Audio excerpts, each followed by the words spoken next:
இந்தியாவின் பயங்கரவாத தடுப்பு நடவடிக்கைகளுக்கு உலக நாடுகள் ஆதரவு தெரிவித்திருப்பதாக பாஜக நாடாளுமன்ற உறுப்பினர் ரவிசங்கர் பிரசாத் தெரிவித்துள்ளார். அவரது தலைமையிலான அனைத்துக் கட்சி நாடாளுமன்ற உறுப்பினர்கள் குழுவினர் பிரிட்டனில் பயணம் மேற்கொண்டு இந்தியாவின் நடவடிக்கை குறித்து எடுத்துரைத்து வருகின்றனர்.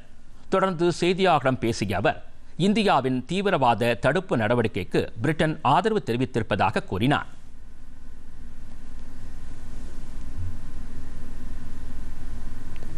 ஸ்ரீகாந்த் ஷிண்டே தலைமையிலான நாடாளுமன்ற குழு லைபீரியாவில் பயங்கரவாதத்திற்கு எதிரான இந்தியாவின் வலுவான நடவடிக்கையை எடுத்துரைத்தது.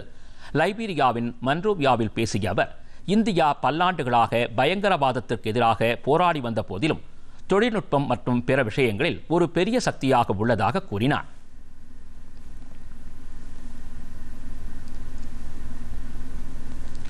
ஸ்பெயின் தலைநகர் மாட்ரிட்டில் பயங்கரவாதத்திற்கு எதிரான நடவடிக்கை குறித்து இந்தியாவின் ஒருங்கிணைந்த மற்றும் வலுவான நிலைப்பாட்டை திமுக எம்பி கனிமொழி தலைமையிலான நாடாளுமன்ற உறுப்பினர்கள் அந்நாட்டு அதிகாரிகளிடம் எடுத்துரைத்தனர்.